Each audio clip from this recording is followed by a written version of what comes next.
Hi friends, welcome to my channel Thinu Lovingly Art. This will be a video of painting a peacock for a blouse sleeve in Tanjore style. Come on friends, let us get into the video. Firstly, as you can see here, I have made the markings for both my sleeves and then I have stretched the fabric and pinned it on a table so I can work simultaneously on both the sleeves. So this is the center of my sleeve where I am going to make this painting. First, I place my carbon sheet, then I place my design paper on the carbon sheet and I use a tape to hold them both from moving. I use a pencil to trace the design outline onto my fabric. If you want this outline sketch, the link for downloading the outline sketch is available in the description section below. I carefully trace down every single details onto the fabric. Here the blouse fabric is cut from the saree. The fabric was not smoother, there were furry threads all over the fabric. So the paint was absorbed more into the fabric and it was little difficult for me to paint. The tracing part is complete and this is how the traced outline looks on the fabric. Now I prepare the fabric for painting by making a white base layer. Here I use round brush of size number 4 and white acrylic color to make a white base layer for the painting. As I have already said, the fabric is little textured and it was little difficult for me to paint as the paint was absorbed more into the fabric. So when you paint on such rough fabrics, always make a single layer of white and then wait for the white to completely dry and then go for making second layer of white base layer. By making 2 layers of white, you can have 2 advantages. Number 1 will be the amount of other color paints you use for the painting will be reduced when you make a white base layer. Number 2, the original color and vibrancy of the paint you use will be retained when you make a white base layer.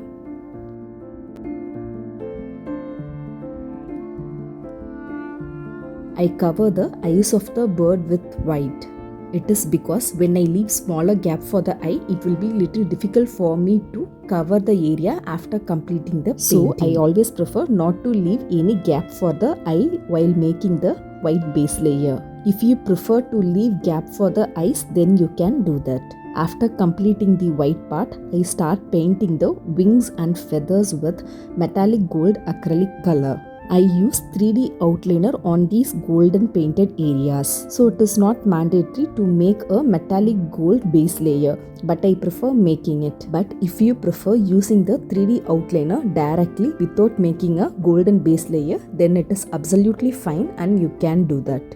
If suppose I am not making any metallic gold base layer and I am using the 3D outliner directly on the fabric color will be seen in the gaps between the outliner. And if the visibility of the fabric color is okay for you, then you don't have to make any metallic gold base layer. You can directly use your 3D outliner.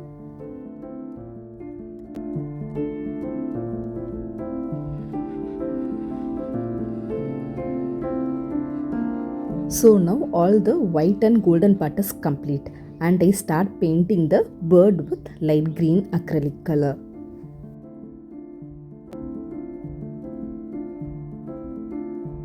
Here even after painting it with green, you can see the underlying white layer.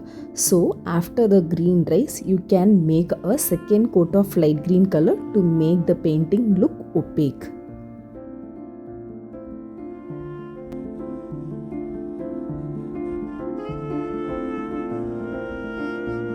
So now I make my second layer of light green color to make this painting look little opaque.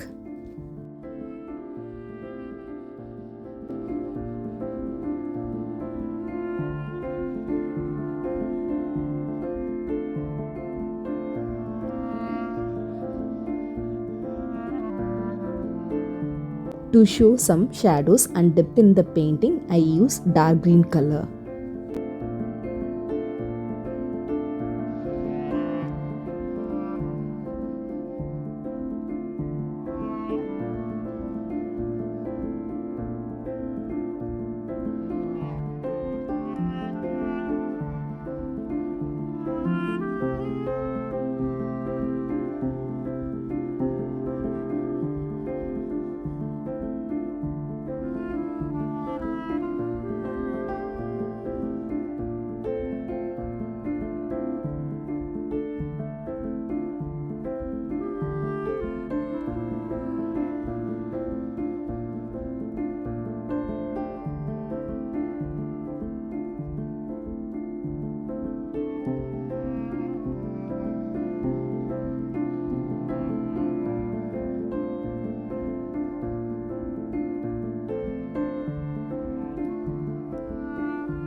It is now time for the eyes to be painted.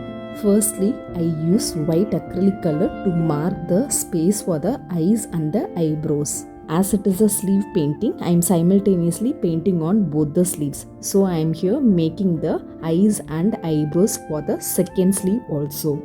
By marking the space for the eyes and eyebrows previously with white, it will be easier for us to correct any mistakes. After marking the space for the eyes and eyebrows, I use black acrylic color to make the outline for the eyes and the pupil of the eyes. I also paint the eyebrows with black.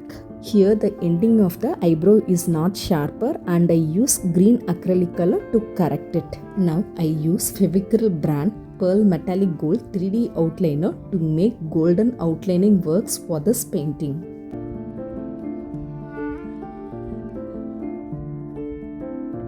I use some color stones to paste on the 3D outliner for the jewelry areas. This adds some elegance to the painting. These are stones that are easily available in stores where you can get tailoring and embroidery materials.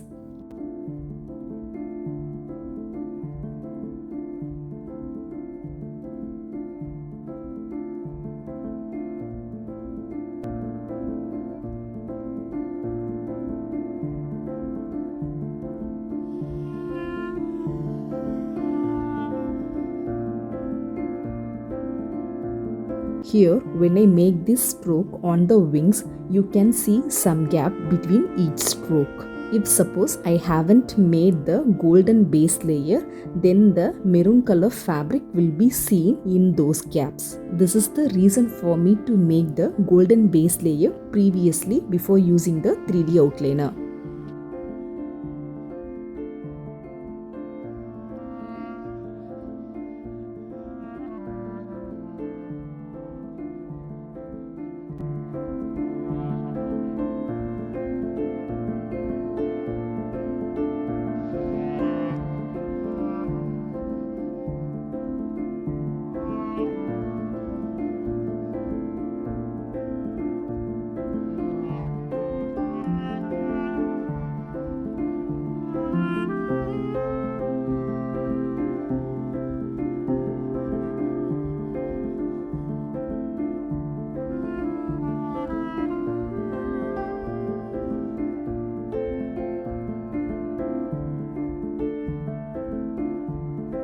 After completing the 3D outliner work, leave the painting untouched for a day to dry. Once the 3D outliner is completely dry, you can use black acrylic color to make black outline for this painting. Always use 000 round brush to make the black outlining work. I make black outlines on either side of the 3D outliner. By doing this, I can make the design works done by the outliner look more visible.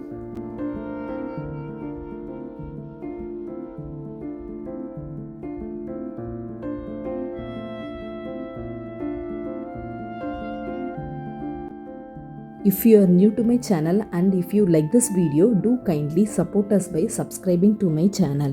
Press on the bell icon to get notified on new videos. And if you like this video, do kindly like and share this video with your friends of similar interest. And if you have any queries or suggestions on this video, you can always reach me on the comment section. If you have already subscribed and you are an existing member of my channel, thank you for showing your constant support and kindness.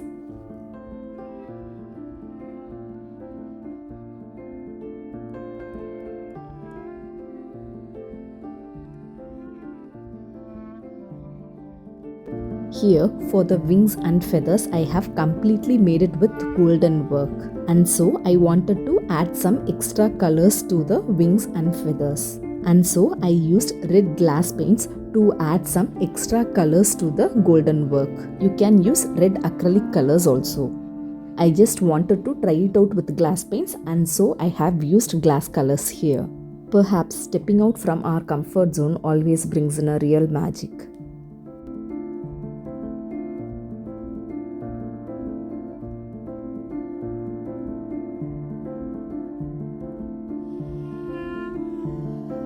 To show some difference in colors, I use green glass paint for the wings here. Once when all the painting work is complete and the painting is completely dry, iron on the backside of the painting. Always set your iron box in silk mode and then check the heat previously by ironing on some random fabric. Then iron the painting on the reverse side to prevent any damage to the painting. Here I use a toothpick to keep these small yellow dots in the wings. This is how the painting looks once all the work is complete. Thank you for watching the complete video, friends.